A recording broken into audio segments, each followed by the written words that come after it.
기도합니다. 아멘. 오늘은 8.15 광복 76주년이 되는 해죠. 1945년 8월 15일 일본에게 국권을 빼앗기고 그들을 인해서 여러 가지 고통과 어려움을 겪던 민족이 해방된 것을 기념하죠. 그리고 1948년 새로운 나라가, 즉 새로운 정부가 수립되면서 그날을 기념하여 지키는 날이 바로 8.15 광복, 이 두 가지 의미를 가지고 있죠. 우리가 여러분 그처럼 해방의 기쁨, 나라가 세워지는 정부 수립의 기쁨을 맛볼 수 있었던 것은 그 이전에 마음 아픈 역사적 사건이 있었기 때문에 그런 거죠. 1905년에 을사늑약, 을사보호조약이라고 하죠. 을사늑약이 있었죠. 그때 이제 외교권을 박탈당하는 일들이 있었습니다.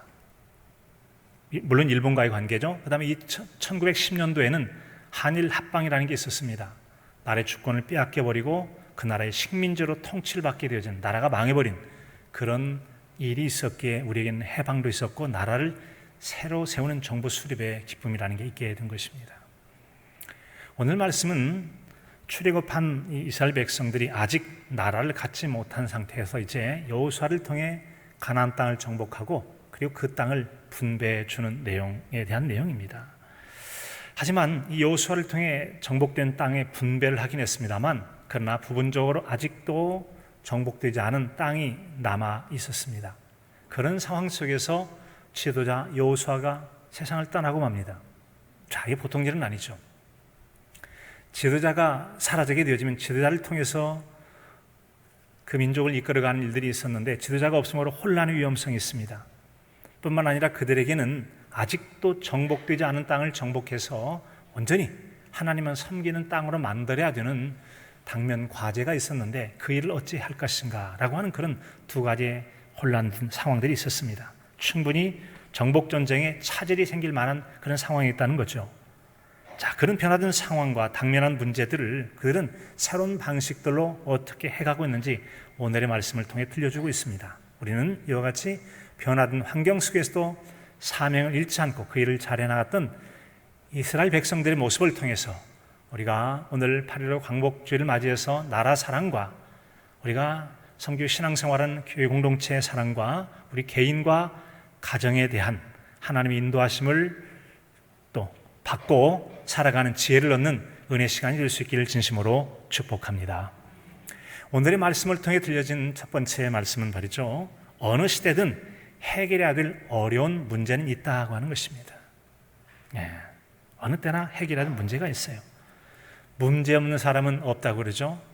그 문제 있는 사람이 있는데 그 사람에게 몇 개 문제가 있는지, 그리고 세상에 살아가는 사람 숫자, 사람의 숫자와 그 사람이 가진 문제의 합이 곧 이 세상의 문제를 알 수 있어요. 그러므로 이 세상에는 온통 문제천지를 알 수 있습니다. 세상에 문제 없는 세상이 없고요. 세상에는 얼마나 문제가 있는지 몰라요. 어떤 사람 말하기를 문제란 새 날개와 같은 것이다. 새에게 날개가 있으면 얼마나 귀찮냐. 그런데 새가 날개가 있기 때문에 하늘을 날아갈 수가 있는 것이죠. 붙잡히지도 않고 원하는 목적지까지 멀리 가고 빠르게 날아서 곤충이든 먹이를 사냥할 수가 있는 것이죠. 당장은 귀찮고 불편하고 짐이 되기도 하지만 그것이 있음으로 인해서 얻는 도움이 많이 있다는 거죠. 문제라는 것이 있기 때문에 우리에게 때때로 부담도 되고 짐스럽게 합니다만 문제가 있기 때문에 그 문제를 해결하기 위한 목표가 세워질 수도 있습니다. 목표가 있기 때문에 그것을 달성하면 성취의 기쁨과 감격을 맛볼 수가 있는 것이죠. 그런 것처럼 문제 있는 사람들이 살아가는 이 세상에는 언제나 문제가 있습니다. 언제까지요? 우리 주님께서 다시 재림하시고 이 땅에 이루어질 하나님 나라가 오기 전까지는 언제나 우리가 문제 상황 속에 살아갈 것이라는 점이죠. 단단히 마음을 먹고 살아가야 되는 겁니다. 자, 이처럼 여러분 오늘의 말씀은 여호수아 사후에 남아있는 문제들이 무엇인가에 대해서, 그리고 그것을 어떻게 해결해야 될까에 대해서 들려주고 있죠. 1절 말씀은 이렇게 들려주고 있습니다. 여호수아가 죽은 후에 이스라엘 자손이 여호와께 여쭈어 이르되 우리 가운데 누가 먼저 올라가서 가나안 족속과 싸우리까? 누가 먼저 올라가서 누구지? 라고 하는 누구, 그리고 싸워서 물리쳐야 될 가나안 족속을 누가 물리칠 것인가? 누가? 그리고 무엇을? 이라고 하는 게 그들이 남겨있는 과제라고 하는 것입니다. 출애굽의 지도자 모세가 죽고 난 다음에 그의 후계자인 여호수아가 지도력을 맡게 됩니다. 그리고 그를 통해서 정복해야 될 땅을 건너가기 위해서 요단강을 건너가게 되죠. 그는 그 땅을 건너가서 110세가 되도록 그 땅을 정복하고 12지파의 땅을 나눠준 다음에 정말 충성스럽고 지혜롭게 잘 사명 감당하다 110살이 되어서 이제 하나님의 부름 받게 됩니다. 자, 그가 떠난 세상에는 그런데 미완의 과제가 남아 있었습니다. 그가 가나안의 구석구석까지 빠짐없이 다 정복한 것은 아니었기 때문이죠. 그래서 후대들에게 무언가 해결할 과제가 남아 있어요. 그건 바로 아직 정복되지 않은 땅을 정복하는 것, 이것이 그들에게 남아있는 과제였습니다. 그 대상은 가나안 족속이라고 1절에 말씀해 주고 있습니다. 그랬습니다.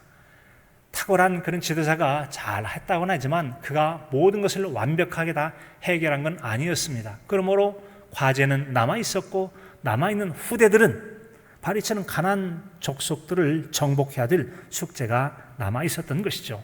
땅은 정복되어 있었으나 아직도 할 일은 남아있었던 거죠. 하나님께 땅을 선물로 받긴 했었지만 그 선물 안에서 그냥 그저 평안히 먹고 살 수 있는 상황은 아니었다는 거죠.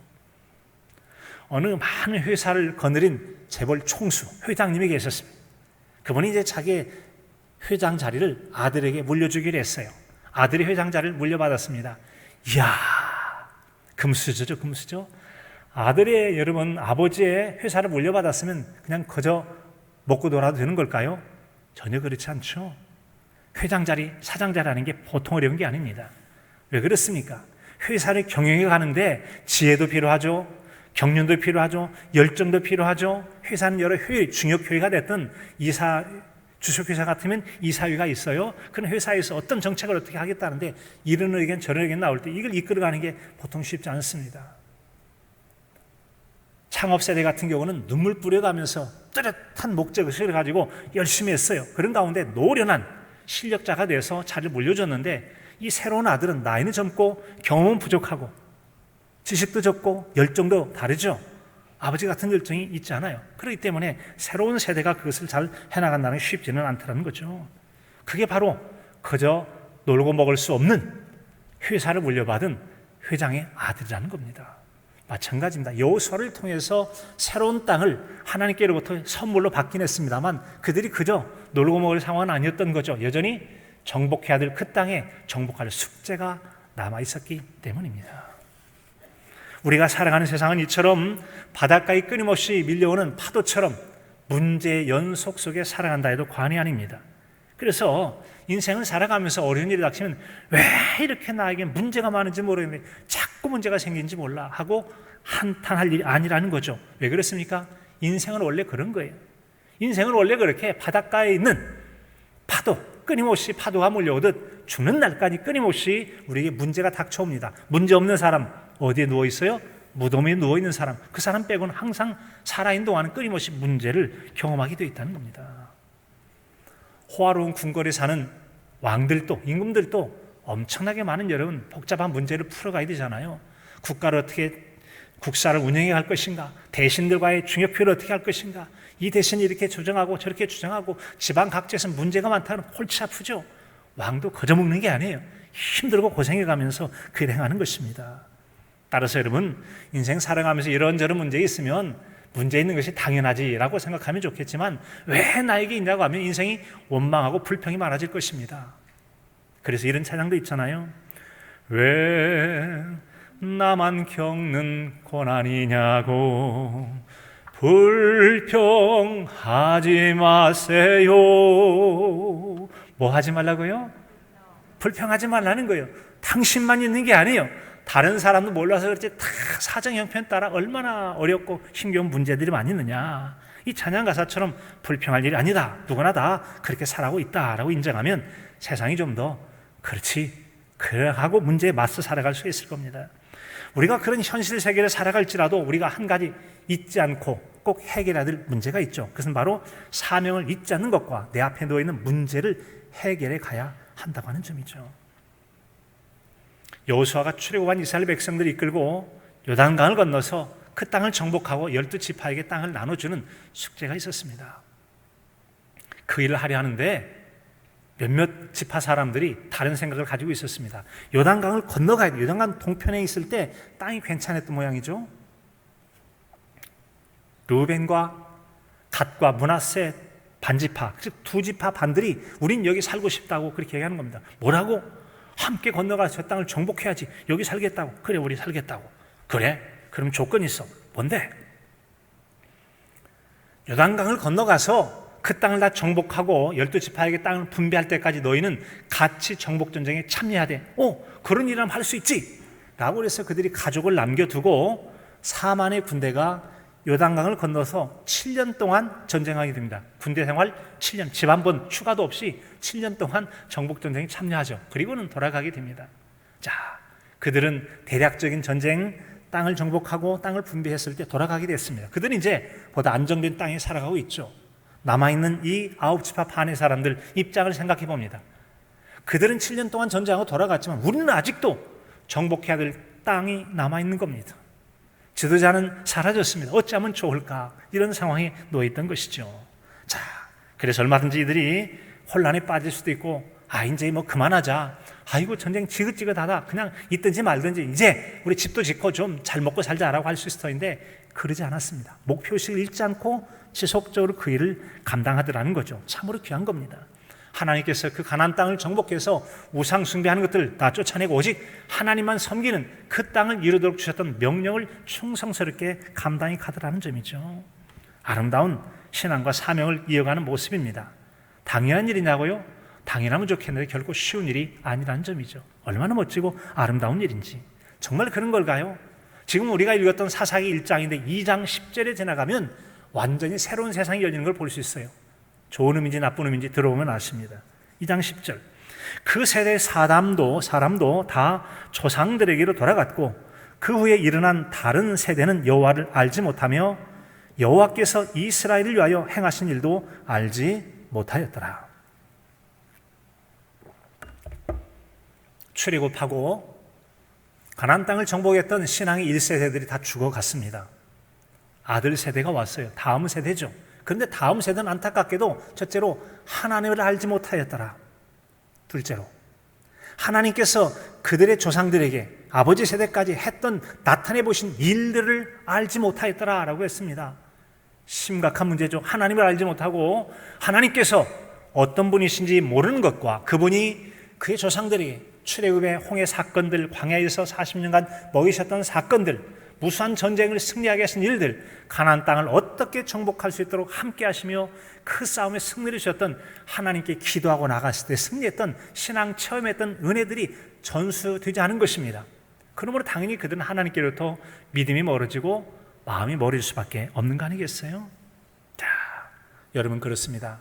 우리가 신앙 1세대도 마찬가지죠. 자녀 세대가 지나가면 좀 더 잘 먹고 잘 사는 육신적 삶은 좋아질지 모르지만 신앙이 좋아진다? 더 하나님께 충성스럽다? 하나님 더 잘할 것이다? 장담 못합니다. 더 그러지 못할 수가 있어요. 오늘 말씀처럼 다음 세대들은, 즉 우리 시대의 다음 세대는 다른 세대가 될 수 있어요. 신앙 1세대처럼 믿음이 좋은 세대가 아니라 믿음도 모르는 세대, 완전히 우리와 다른 세대야. 걔들은 왜 그런지 몰라. 하나님도 몰라. 은혜도 몰라. 체험도 없어. 이런 기가 막힌 세대가 올 수도 있다는 점이죠. 그게 바로 다음 세대, 영적 위기의 세대가 우리 다음 세대에 올 수 있다는 점이죠. 이처럼 다음의 세대는 희망의 세대라고만 볼 수 없습니다. 어떤 때는 희망의 세대가 걱정과 염려의 세대, 절망의 세대, 불신앙의 세대가 올 수 있다는 점이죠. 그래서 우리는 전심전력 다해서 우리가 해야 될 사명은 그들은 가나안 땅을 정복하고 분배하는 것이라면 우리는 자녀 세대에게 철저하게 신앙 전수라는 일에 최선을 다해야 되는 것이죠. 하나님의 뜻 안에서 해결해야 될 여러분 나의 과제, 나의 숙제는 무엇입니까? 여러분 개인적으로 가정 안에서 여러분이 해결해야 될 숙제들은 어떤 것이 있습니까? 사람마다 이런저런 문제가 많이 있겠죠. 뭐 경제적인 문제, 자녀들의 문제, 뭐 여러 가지 문제가 많이 있어요. 그 중에 하나가 신실한 신앙 전수의 문제가 아니겠습니까? 그것이 무엇이 됐든지 간에 개인에게 주셨던 하나님의 사명, 내가 감당해야 될 어떤 목적, 목표 하는 비전들이 있으시다면 그 일을 잘하고 계십니까? 혹시 약화되지는 않았습니까? 흐려지지는 않았습니까? 하나님께 오늘 말씀과 함께 다시 그 사명들을 회복하시고 또 가정 안에 남아있는 신앙적 과제들을 잘 감당함으로 이스라엘 백성들과 같이 약속하신 은혜의 복에 참여하게 되어지는 저와 여러분의 신앙의 삶이 되시길 간절함으로 축복합니다. 오늘 말씀을 통해 듣는 두 번째 내용은요, 문제 해결을 위해서 의지할 대상이 필요하다는 점이죠. 우리가 약하기 때문에 그런 거죠. 세상 살아가면서 사람들이 나름의 의지하는 것들이 참으로 많이 있죠. 돈입니다. 돈. 물질, 경제적인 것들. 배금주의 세상, 황금 만든 세상, 뭐 여러 가지 많이 말하죠. 이 돈이 있어야 산다. 부동산이 있어야 산다. 은행 저금이 많이 있어야 된다. 물질, 또 어떤가 하면 지식이 있어야 돼. 남보다 뛰어난 많은 지식을 가져야 돼. 정보를 가져야 돼. 아니야, 기술이 있으면 먹고 살 수 있어. 기술이 필요해. 뭐니 해도 힘이지, 힘. 권력, 힘을 주면 뭘 해볼 수가 있어.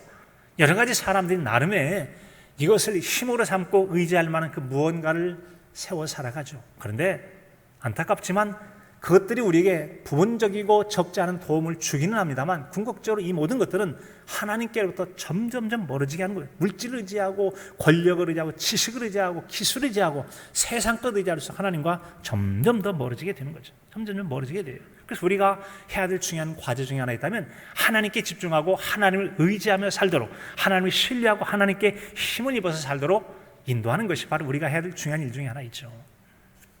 따라서 우리가 신앙을 회복하려면 우리의 힘이 되시는 하나님께 주목해야 되고, 하나님께 우리가 직접 만날 수 없기 때문에 기도함으로 하나님의 뜻을 알 수 있는 말씀의 자리로, 우리에게 보내신 예수님을 또 의지하는 믿음으로 우리에게 도우시는 성령님의 의지함을 따라서 우리 인도받을 수가 있을 것입니다. 사랑하는 성도 여러분, 우리는 하나님께 돌아가야 되고 하나님을 의지해야 될 줄로 믿습니다. 그래서 오늘 말씀에도 보면은 1절 가운데에서는 여호수아가 죽은 후에 이스라엘 자손들이 여호와께 여쭈어 이르되 누가 이 가나안 족속과 싸워야 하냐고 하나님께 묻지 않습니까? 그때 2절에서 이렇게 말씀해 주십니다. 여호와께서 이르시되 유다가 올라갈지니라 보라 내가 이 땅을 그의 손에 넘겨 주었노라 하시니라. 유다 너 올라가 라고 하나님께 물었더니 대답해 주신 거죠. 왜 그들은 하나님께 물었을까요? 하나님 바로 믿으실 만한 분이라고 여겼기 때문이 아니겠습니까? 하나님만이 우리의 진정한 참된 인도자가 되는 줄로 믿습니다. 하나님 우리에게 도움이 되신 그분께 의지했다는 것이죠. 바로 그와 같은 여호수아라고 하는 지도자가 부재한 상황, 지도자가 없는 상황일수록 더욱더 하나님 앞에 절박하게 기도해야 될 그런 상황이었습니다. 어떤 공동체 내에 지도자가 있는 것과 없는 것은 큰 차이가 있죠. 지도자가 없으면 구심점이 없고요. 지도력, 백성들을 모아서 어떻게 해야 될지를 이끌어가지 않으면 오합지졸이 돼요. 군인들은 많으나 뭘 어떻게 해야 될지 모르는, 준비되지 않은, 그래서 뭔가를 계획적으로 잘 조직을 이루어서 행하지 못해. 지도자가 있을 때 개인 행동하면 안 돼. 단체, 우리 공동체 목적을 위해서 이 일 먼저 하고 그리고 개인적 일을 해야 돼. 지도자가 딱 어떤 일을 잡고 나가게 됐을 때 일을 여러분 잘 효과적으로 나가게 되어지는 거죠. 지도자가 없으면 각각 채소리 내요. 내가 지도자 할래. 내가 지도자. 서로 지도자 있다고 자중질환 자기들끼리 싸우다 망할 수도 있죠.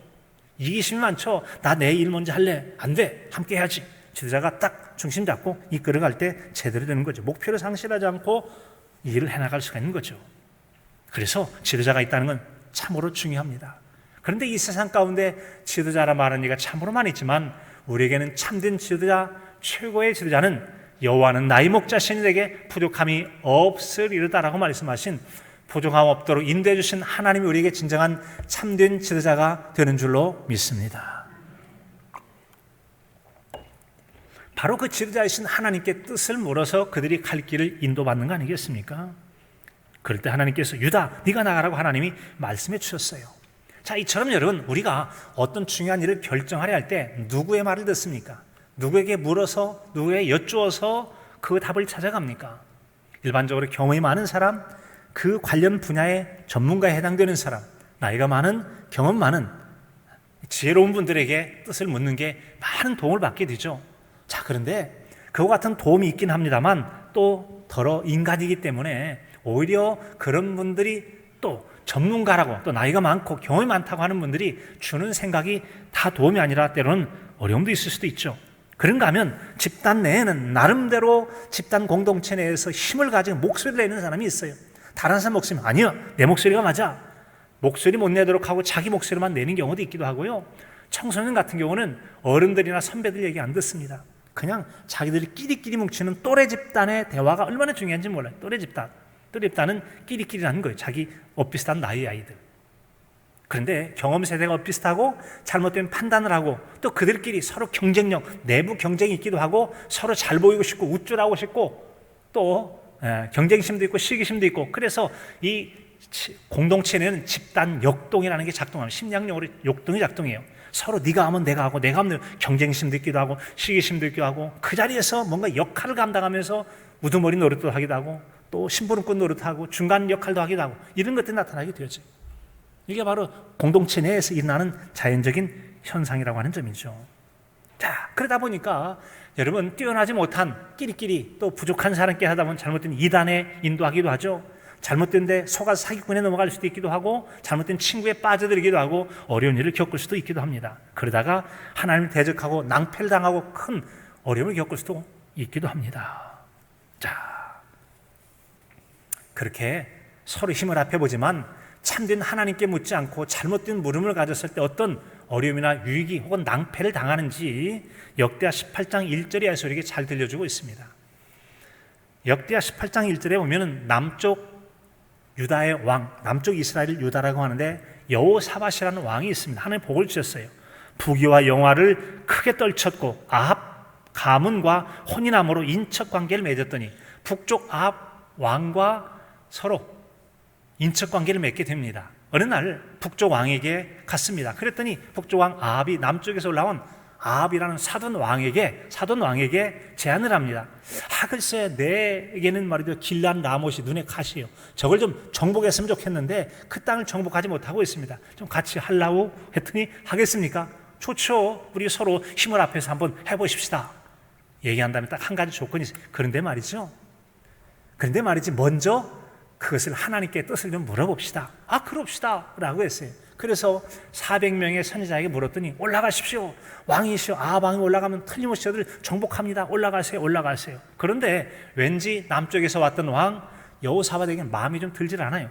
혹시 이 사람 외에 또 다른 하나님께 뜻을 물을 사람이 있긴 있습니까? 있긴 있었죠. 그럼 그에게 묻읍시다. 그놈 말이지. 보면 성경에도 이놈을 옥에 가두라고 놈이라고 말할 만큼 이 왕이 싫어하는 선지자가 하나 있었습니다. 그는 바로 이몰라의 아들 미가야라고 하는 선지자예요. 왕이시여 왜 그렇게 싫어하고 미워합니까? 라고 물었더니 글쎄 그놈은 말이요, 말할 때마다 꼭 내가 기분 나쁜 얘기만 한다고, 나한테 기분 나쁜 얘기한다고. 나머지 400명의 선지자는 다 비유나 맞추는 거짓 선지자들이었어요. 왕이여 올라가십시오. 왕이여 이기십니다. 라고 했는데 이 선지자는 왕이여 올라가면 안 된다라고 얘기하는 사람이죠. 불렀어요. 어찌 될 거냐고. 왕이 올라가면 이길 겁니다. 그렇게 말하지 말고 진짜 얘기 한번 얘기해보라고. 진짜 듣기 원하십니까? 그래, 그럼 진짜 말하죠. 왕 올라가면 죽습니다. 이거 보라고 내가 뭐라고 그랬냐고. 이 사람한테 물으면 맨날 나한테 기분 나쁜 얘기만 한다고 말이지. 근데 어떻게 되죠? 올라갑니다. 400명의 선지자의 얘기를 듣고 올라갑니다. 그런데 33절에 보면 한 사람이 무심코 활을 당겨 이스라엘 왕 갑옷 솔기를 쏜지라. 맞았죠? 부상하였으니 라고 되어 있습니다. 진을 빠져나갈 수 없어 어떻게 맹렬한지 그 안에 머물다가 저녁쯤이 되죠. 저녁 때 아람 사람을 막다가 해질 점에 죽었더라. 어떻게 됐습니까? 그렇게 이놈저놈 해가면서 미워해서 감옥에 가둬! 라고 했는데 그 감옥에 가두라고 했던 그 사람 말이 맞았어요. 참 선지자의 말을 듣기보다 얼마나 내 귀에 듣기 좋은 내 비유를 맞추는 그런 얘기를 사람들이 듣기 좋아한다는 거죠. 그런 사람 뜻을 물었다가는 큰일 날 수가 있는 거죠. 그런 사람 의지했다가는 망할 수가 있어요.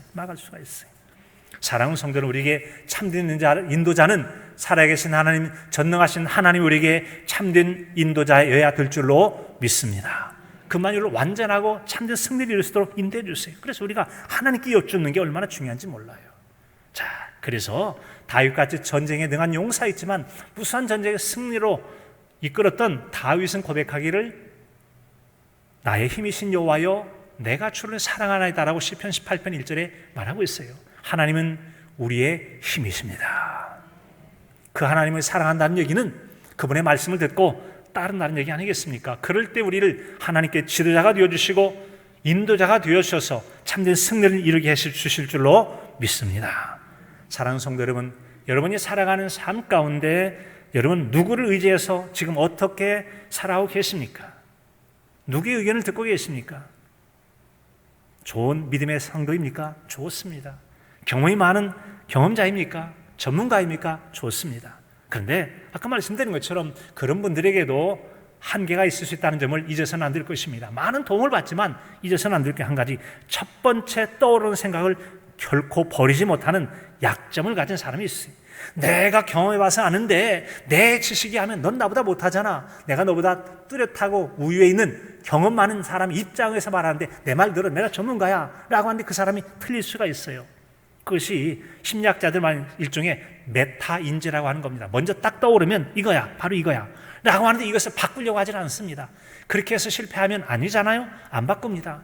또 합니다. 또 안 바꿔요. 그래서 메타인지 이론에 의하면, 전문가들에 의하면, 학자들이 의하면 사람의 실패의 절반 이상은 메타인지 때문이다라는 얘기가 있어요. 처음에 떠올랐던 생각, 새롭게 변하던 환경, 지식, 상황들을 받아들이지 않고 내 생각이 맞아, 내가 맞아, 너보다는 내가 경험이 맞아, 지식이 많아, 인생을 살아도 너보다 더 살았으니까 내 말이 맞아. 그러다가 실패하고 어려움을 겪게 된다는 점이죠.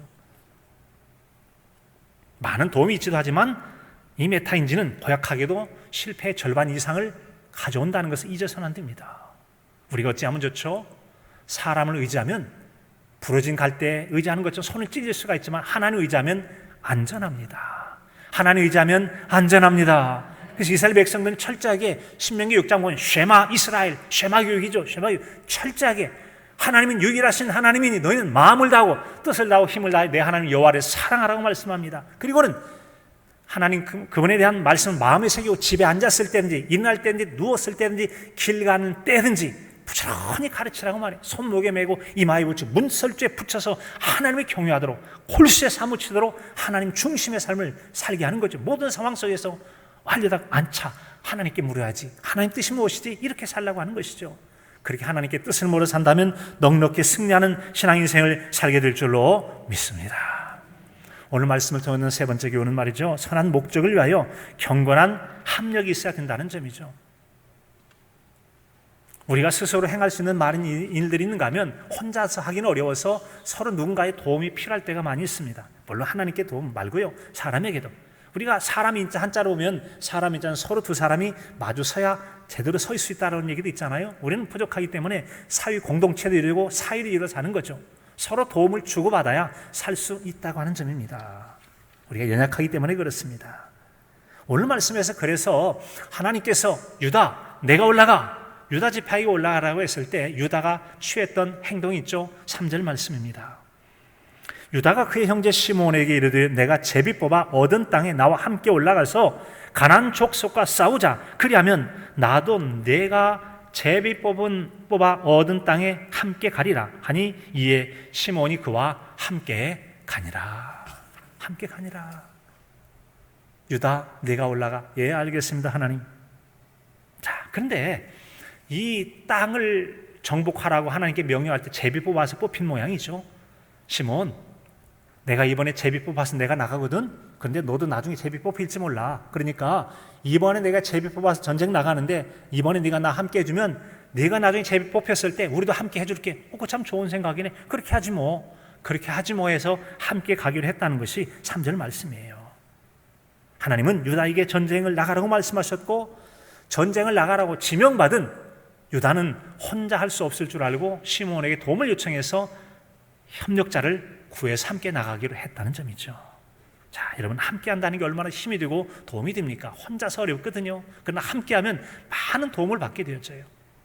혼자보다 둘, 셋이 도움이 된다는 많은 교훈이 있습니다만 그 중에 한 가지 전도서 4장 9절 이하에서는 이렇게 들려줍니다. 두 사람이 한 사람보다 나으면 그들이 수고함으로 좋은 상을 얻을 것입니다. 혹시 그들이 넘어지면 하나가 그 동물을 붙들어 일으키려니와 홀로 넘어지고 붙들어 일으킬 자가 없는 자에게는 화가 있으리라. 두 사람이 함께 누우면 따뜻하거니와 한 사람이면 어찌 따뜻하랴. 한 사람이면 패하겠거니와 두 사람이면 맞설 수 있나니 세겹줄은 쉽게 끊어지지 아니하느니라. 세겹줄은 쉽게 끊어지지 아니하느니라. 혼자가 아닌 협력하며 살라는 얘기죠. 서로 도움을 주고받으며 살라는 얘기죠. 그런데 이때 도움은 좋은 도움을 주고받을 그런 상대를 만나는 게 참 중요합니다. 오히려 힘을 분산하고 손해를 끼칠 자 만나면 안 되잖아요. 좋은 도움의 협력자예요. 그런데 이상한 주고받기 협력자들이 있었어요. 우리가 여러분 오늘 76주년 광복절 여러분 하고 있는데, 여러분 우리가 이 광복을 맞고 또 정부 수립의 날을 기념해야 될 상황 가운데 있었던 이유가 있습니다. 그것은 1904년도 일본이 러일 전쟁이라고 해서 러시아와의 전쟁에 승리하게 됩니다. 의기양양했어요. 미국의 루스벨트 대통령이 보니까 야, 일본 저거 대단한데, 저거 많은 나라인데 러시아를 이겨? 정말 대단하네. 그래서 이 미국이, 루스벨트 대통령이 이 일본과 일종의 거래를 하게 된 겁니다. 유명한 카스라 테프트 조약이라는 게 맺어지게 되는 거죠. 바로 여러분 일본의 수상 카스라와 미국 육군장관 테프트가 은밀하게 비밀스럽게 계약을 맺는 것입니다. 그건 뭐죠? 일본, 우리가 필리핀 차지할 거다. 미국 얘기합니다. 일본, 너희는 조선 먹어. 대한제국 먹어라. 나는 필리핀 먹을게. 자기들끼리 남의 나라 가지고 주거니 맞거니 아주 못된 것들이죠. 힘이 약하면 이렇게 여러분 각 주권국가를 할지라도 다른 나라에서 농락을 당할 수가 있게 되어집니다. 바로 이것이 여러분 카스라 테프트 조약이고, 이것이 계기가 돼서 을사늑약이라고 같은 해에 한국의 외교권을 박탈당하는 그런 일들이 있게 되지 않습니까? 이게 1905년 을사늑약입니다. 그리고 그런 여세를 몰아서 1910년 되면 한일 합방을 하지 않습니까? 결과적으로 미국이 한국을 일본이 먹도록 하는데 부정적인 영향을 한 거죠. 힘을 행사한 것입니다. 자기들끼리 주고받고 힘을 합력을 했어요. 그런데 세월이 정확히 40년이 지난 다음에 이상한 상황이 벌어지게 됩니다. 2차 세계대전이 벌어진 거죠. 저항하는 일본을 굴복시키기 위해서 미국이 최후 수단을 결정하죠. 히로시마와 나가사키에 원자 폭탄을 터뜨리기로 결정합니다. 그래서 원폭을 투하죠.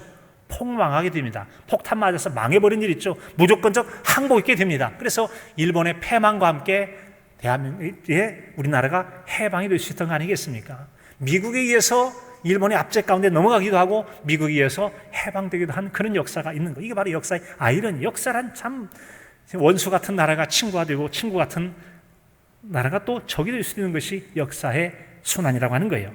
우리가 분명히 생각할 것은 다시는 그런 비참한 역사를 반복해서는 안 될 것이라는 점이죠. 여러분 그렇습니다.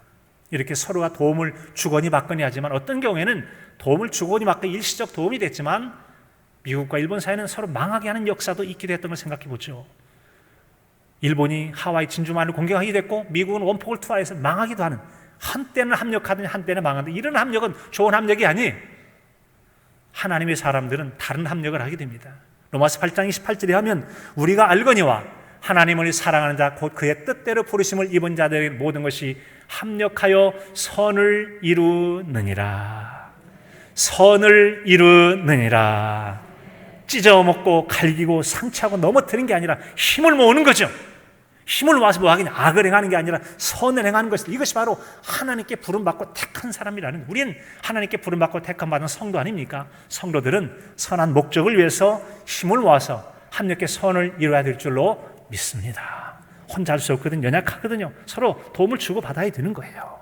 이처럼 여러분 해서 우리가 공동체가 안정이 되면 평안을 누리게 되고 함께 기뻐하며 살아갈 수가 있게 되는 겁니다. 그래요. 여러분 가정이나 교회 또 나라, 이 모든 것들이 다 평안해야 되지 않습니까? 미얀마라는 나라처럼 서로 지금 내분이 있게 되어지면 그런 나라 평안하지 못하죠. 언제 어떻게 될지 몰라. 불안, 걱정, 염려가 있어요. 나라의 안정과 민족을 위해서 기도해야 되는 거죠. 신앙 공동체가 평안해야 평안하고 기쁨 가운데 서로 아끼며 사랑하며 신앙생활도 잘하죠. 분쟁이 많으면 마음도 산란하고 자꾸 그래요.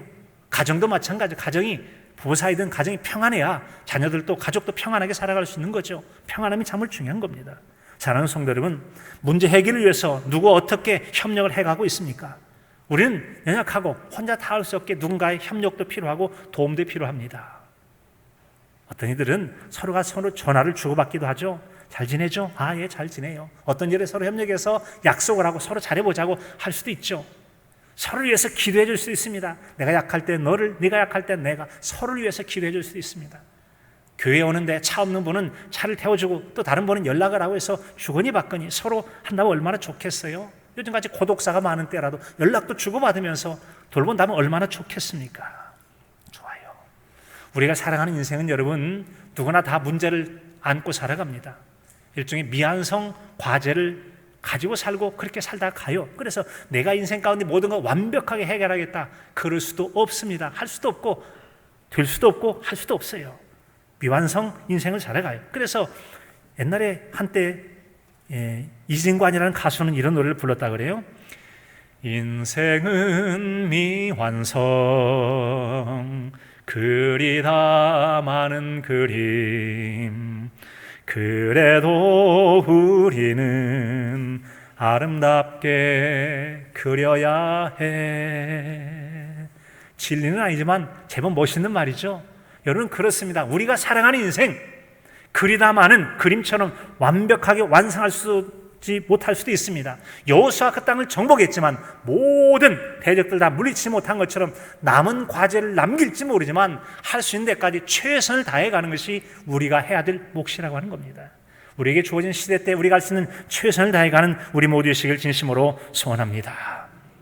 가정을 위해서, 사랑하는 자녀들 위해서, 특별히 신앙 전수를 하는 일 위해서 우리가 살아있는 날 동안 완벽하게 믿음을 다 세우지 못할지 모르지만 최선을 다해서 그리다 많은 그림이 될지라도 최선을 다해 나가야 되는 것이죠. 우리가 있는 구역 공동체, 교회 공동체를 위해서 어찌하면 더 낫게 세워갈 것인지, 이 나라와 민족을 세워갈 때 건강한 나라를 세워가는 게 중요하죠. 어떤 지도자들은 사회에 분란을 일으켜서 자기 정권을 유지하려고 할지 모르나 그런 건 안 되죠. 화합을 일으키고 서로가 돕고 살게 해야 되죠. 그래서 선거가 되어지면 그런 사람들, 어떤 지도자를 뽑고 어떤 정당을 선택할 것인지, 교회에서 일꾼을 뽑을 때 누구를 뽑으면 교회 협력해서 일들이 잘 될지, 하나님의 선한 일을 합력할지, 일꾼을 뽑을 때 그런 점이 우리에게 중요한 지도 제목 아니겠습니까? 사랑하는 성도 여러분, 우리 모두는 다 완성시키지 못한 미완성 과제, 그래서 언제나 문제를 품고 살아갑니다. 어떤 때 어떻게 살아가겠습니까? 하나님의 뜻을 생각하고 그분께 아뢰어 그분의 인도를 받음을 통해서 우리의 선한 목자 되신 하나님 인도하심을 따라 여러분의 가정과 개인의 일들과 신앙 공동체와 나라 민족을 위해서 잘 살아 주의 영광을 이루고 스스로 하나님 예비하신 복을 풍성히 누리며 사는 저와 여러분의 삶이 되실 수 있기를 간절함으로 축복합니다. 하나님 아버지, 끊임없이 계속되는 문제 가운데 그럴지라도 하나님 뜻을 생각하는 것과 주신 사명을 감당하는 것과 우리의 능력 부족함과 길을 모를 때 하나님의 뜻을 모르서 인도함 받음으로 저들처럼 날마다 승리의 삶을 살아 하나님께 영광 돌리고 복 있는 신앙 인생 살아가는 우리 모두에게 하여 주시고 다음 세대 신앙 전수에 승리하는 우리 모두에게 하여 주시옵소서. 예수님의 이름으로 기도합니다. 아멘. 주여 복을 구하오니 편히 가게 하시고 사람 마음